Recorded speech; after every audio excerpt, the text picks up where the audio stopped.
Hoje, 12 de dezembro de 2018, o programa Memória e História Oral, em parceria com a Universidade São Judas, Campus Unimonte, entrevista a professora Benalva Vitória. Bom dia, professora. Bom dia. Bom dia. Prazer imenso estar aqui nessa casa que faz parte da minha história. Prazer é todo nosso. Professora, o seu local de nascimento e o nome dos seus pais, por favor. Eu nasci na Santa Casa de Santos, no dia 7 de abril de 1946, mas vivi em Cubatão, onde os meus pais viviam, no acampamento do DR, entre a Serra do Mar, onde estava sendo construída a Via Anchieta, e o Rio Cubatão. Então, da minha infância, eu lembro perfeitamente das pedrinhas do Rio Cubatão, quando não havia poluição. O nome do seu pai? Meu pai chamava Sebastião Vitório e a minha mãe chamava Zilda Vieira da Silva Vitório. O meu pai era mineiro, minha mãe sergipana. O meu pai, neto de africano, bisneto, aliás, neto de africano que veio para o Brasil como escravo. Olha só.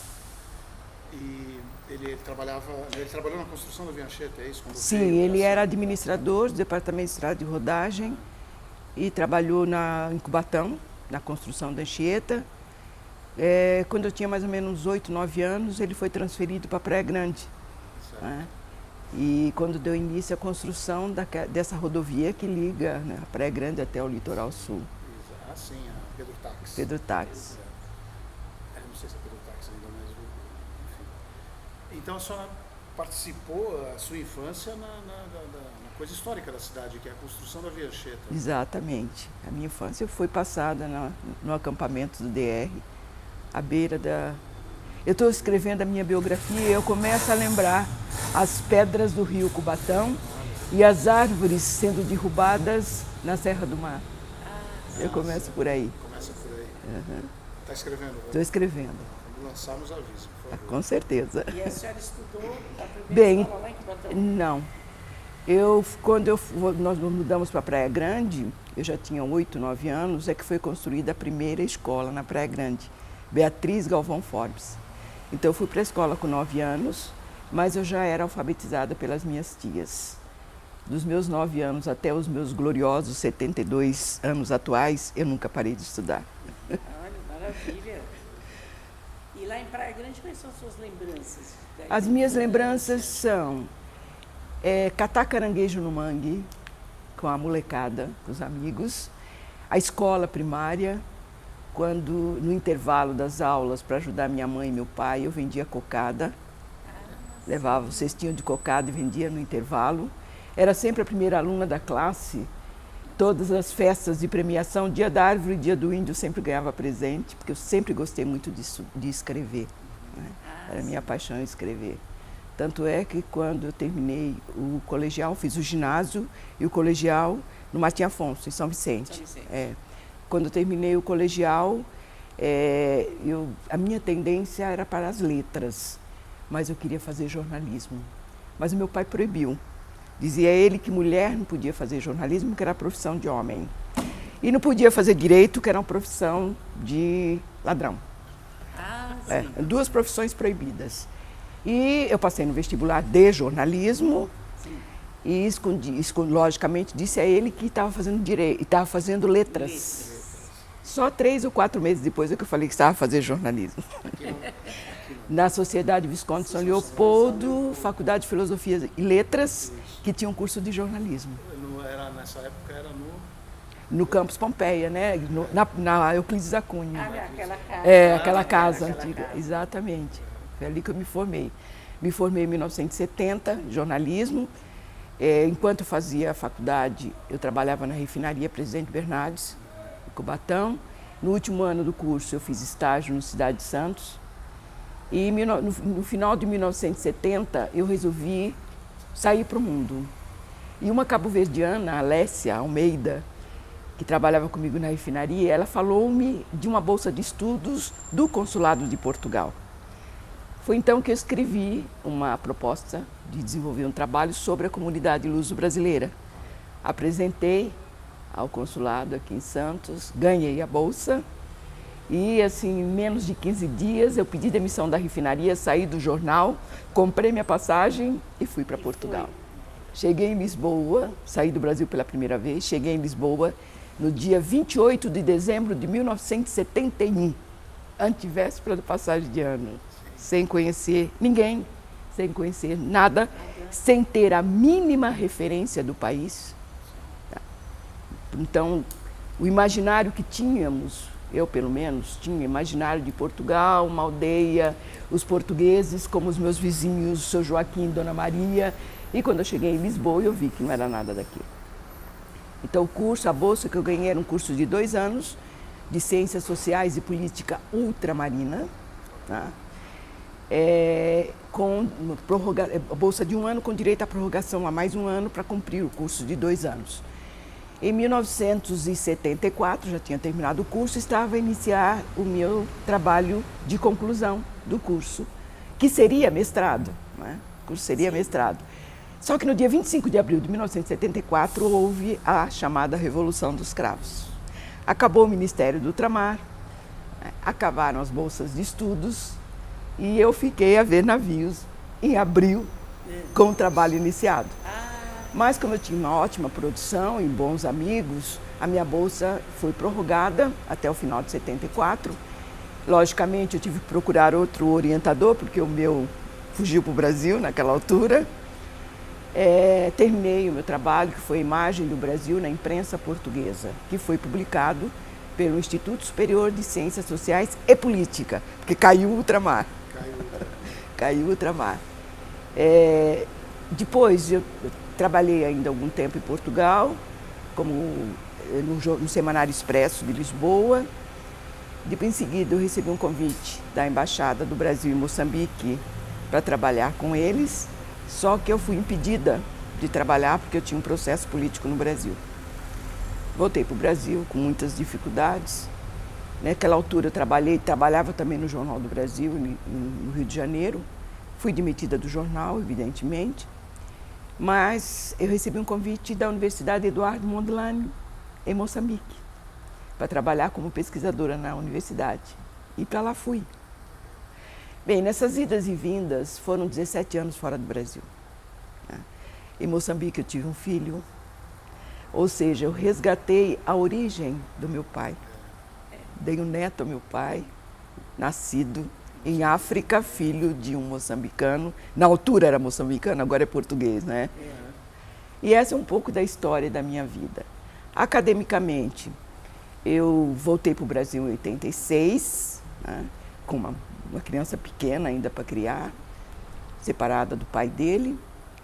Fiz vários concursos públicos, passei em um que escolhi por dedicação, que foi a Delegacia de Ensino em São Vicente. E aí eu encontrei uma outra área de trabalho, que é a educação. Mas 1 ano, 2 anos depois, eu respondi um edital da Unisantos, da Universidade Católica de Santos, e comecei a ministrar disciplinas na Católica de Santos, onde eu estou há 27 anos. Nesse inteirinho, sempre na área de história? Na área de comunicação social. Nesse inteirinho eu resolvi fazer meu mestrado. Eu passei na Metodista e passei na ECA USP. Logicamente, eu escolhi a ECA USP para fazer o mestrado, me preparei, escondida da minha orientadora, Maria Aparecida Bacega, eu me preparei para o doutorado direto. Eu vi o seu currículo. E fui aprovada. Então, eu tenho doutorado direto e tenho... Não é para qualquer um. Principalmente. Exatamente, né? É uma luta. E tenho 2 pós-doutorados. Os 2 pós-doutorados que eu fiz sobre migração brasileira em Portugal. O primeiro foi na Universidade de Coimbra e o segundo foi na Universidade Aberta de Lisboa. Estou me preparando para o terceiro. O seu trabalho, a gente tem notado,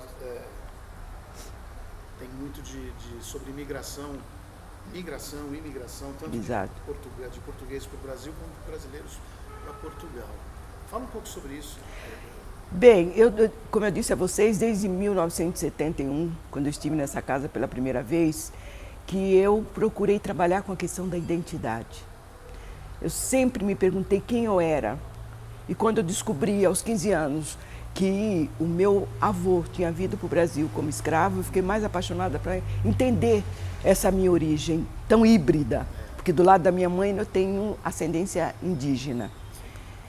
Portanto, a minha paixão em descobrir quem eu sou me levou ao encontro do outro. Quem é esse outro que faz parte da minha origem? Evidentemente, a parte mais forte desse outro, naquele momento, estava em Portugal. Por isso mesmo que o meu primeiro trabalho de pesquisa foi sobre Portugal e a imagem do Brasil em Portugal. Depois, ao viver em Portugal, eu passei a compreender a questão da imigração em Portugal. E, logicamente, essa questão é muito densa e eu tive que estudar muito, eu tive que conviver muito. E daí me veio a oportunidade de transitar em várias áreas ao mesmo tempo. Então, meu trabalho acadêmico ele é transdisciplinar. Tanto é que eu dou disciplinas de sociologia, antropologia, comunicação social. E ao fazer o primeiro pós-doutorado, o meu doutorado direto na USP foi sobre idoso. Eu estudei a relação do idoso com a televisão. Mas depois eu resolvi fazer o pós-doutorado sobre migração. Então, no primeiro, analisei a identidade cultural do brasileiro como imigrante em Portugal. Foi um momento em que os brasileiros passaram por crises de identidade muito complicadas, né, que foi aquela leva de brasileiros que não tinham preparação, que se submetiam a qualquer tipo de trabalho. Quando surgiu o estigma, o estereótipo da mulher brasileira como prostituta. Né? Então, esse é o meu primeiro trabalho. O segundo trabalho, ele focou mais na presença de brasileiros em Portugal diante da crise econômica na União Europeia. Então, como viviam esses brasileiros sobreviventes da crise econômica em Portugal? Eu tenho muitas histórias relacionadas à imigração, que eu também fui uma imigrante, não é? E uma das minhas grandes discussões no curso de Relações Internacionais, onde eu ministro várias disciplinas, é exatamente desmistificar essa questão nossa brasileira de considerar todos os outros como refugiados. E há uma diferença muito grande, conceitual. Todos somos migrantes. No momento, nós somos emigrantes quando saímos do nosso país. Depois, nos tornamos imigrantes quando chegamos à terra do outro. Mas a imigração dá-se por vários motivos, econômicos, sociais, emocionais. Portanto, quando as pessoas têm problemas políticos, as pessoas pedem asilo, não é? E as pessoas se tornam refugiados. Não é? Então, isso ainda não está muito claro na concepção nossa de brasileiro. E temos que entender muito bem essa questão, porque nós estamos a viver, creio eu, pela primeira vez, a questão da imigração, né, no Brasil. Não aquela imigração da década de 50, quando vieram os europeus, inclusive os portugueses, que já vinham com uma situação mais ou menos resolvida, com trabalho, mesmo na agricultura, mas já vinham com trabalho, com apoio do governo brasileiro. Hoje não, hoje é uma migração globalizada, das pessoas que saem por diferentes motivos do seu país e procuram, entram na fronteira do outro, muitas vezes sem pedir licença, muitas vezes sem conhecer o lugar e muitas vezes a exigir direitos que nem sempre têm. Essa é a minha posição em relação ao imigrante. Eu, que nos meus 17 anos de imigrante, sempre respeitei o outro. Eu sempre tive uma postura que eu vim descobrir depois com um jornalista argelino, Amin Maalouf. Ele tem um conceito de que, para que haja a relação eu e o outro tranquila, pacífica, é preciso aprender a abrir os braços e levantar a cabeça. Quando abrimos os braços, nós recebemos o outro. Quando nós levantamos a cabeça, o outro nos respeita. E isso não está a acontecer, porque nós não conhecemos quem é o outro. Criamos estereótipo a respeito do outro. Então, criam-se muros, criam-se fronteiras, criam-se barreiras, sem saber quem é a pessoa que está querendo entrar. E o outro que entra também não sabe que lugar é aquele que vai. As publicações que a senhora tem, você não quer falar um pouquinho sobre elas? Pois, então esse é o minha primeira tese de pós-doutorado, que é a imigração brasileira em Portugal. Identidade e Perspectiva, que foi publicada em 2007 pela editora Leopoldiano, da Universidade Católica de Santos. E esse segundo, que é Imigrantes Brasileiros e a Crise em Portugal, que foi publicado também pela editora Leopoldiana em 2015. Então, são essas duas obras que eu deixo de presente para vocês. Muito obrigada. Muito obrigado, professor. Isso vai ser muito útil. Sobre esse mais recente, Sim. o que a senhora tem a falar sobre? Bem, está a acontecer novamente o que eu assisti nesse período da minha pesquisa, 2015-2016. Ou seja, nós brasileiros estamos a atravessar um momento de transformação em nosso país. Transformação em vários aspectos. E evidentemente que toda transformação provoca crises. E a primeira reação das pessoas é sair. Muitas vezes sai sem saber exatamente o que vai encontrar. E é o que está acontecendo em Portugal. Eu estive no mês passado em Lisboa e acompanhei a trajetória desses que estão a chegar, os recentes que estão a chegar brasileiros em Portugal. Então são pessoas desavisadas, pensam que vão encontrar o Eldorado. Tá? E, logicamente, não encontram o Eldorado, encontram um país que também está em crise. Então, eu senti agora em novembro de 2018 o mesmo que eu acompanhei em 2005, 2006. O atrito entre dois povos que se consideram irmãos, que não se conhecem devidamente, né? E começam a querer ganhar um espaço que é minúsculo no país chamado Portugal.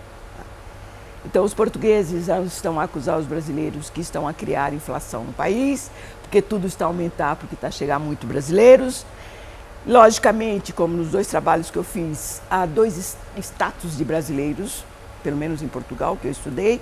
Aqueles que têm um grau de escolaridade elevada, que têm condições de empregabilidade mais fácil, que ganham um bom salário, e aquele que sai a aventurar-se, não só em Portugal, como nos Estados Unidos e outros países. E se submetem a qualquer tipo de trabalho. E se submete a viver em qualquer condição. Muitas vezes em condições piores do que estavam no Brasil.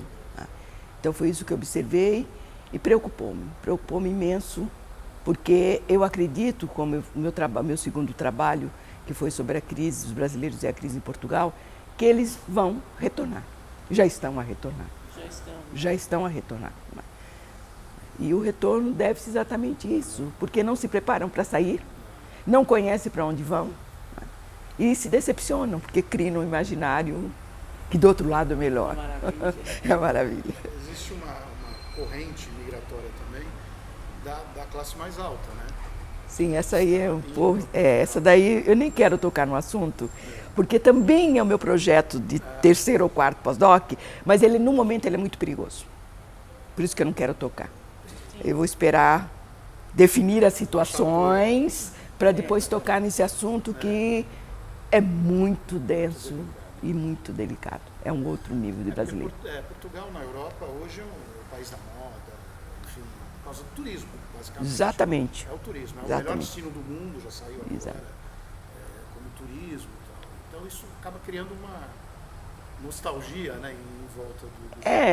Na questão do turismo, eu vejo que as pessoas procuram Portugal por um motivo único. É um país de sol, sobretudo os europeus do norte.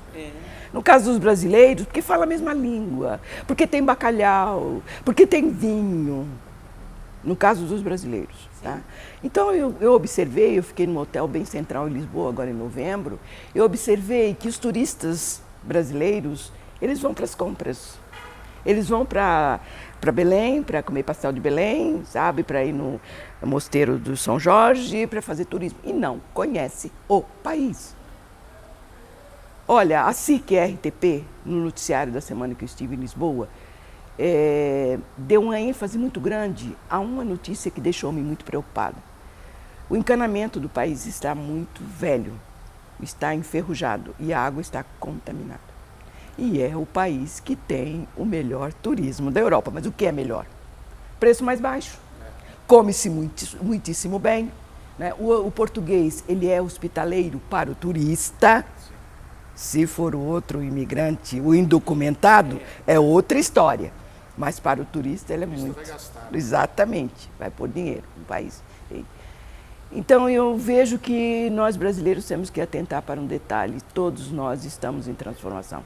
Nós, que eu digo, países do mundo, em qualquer continente.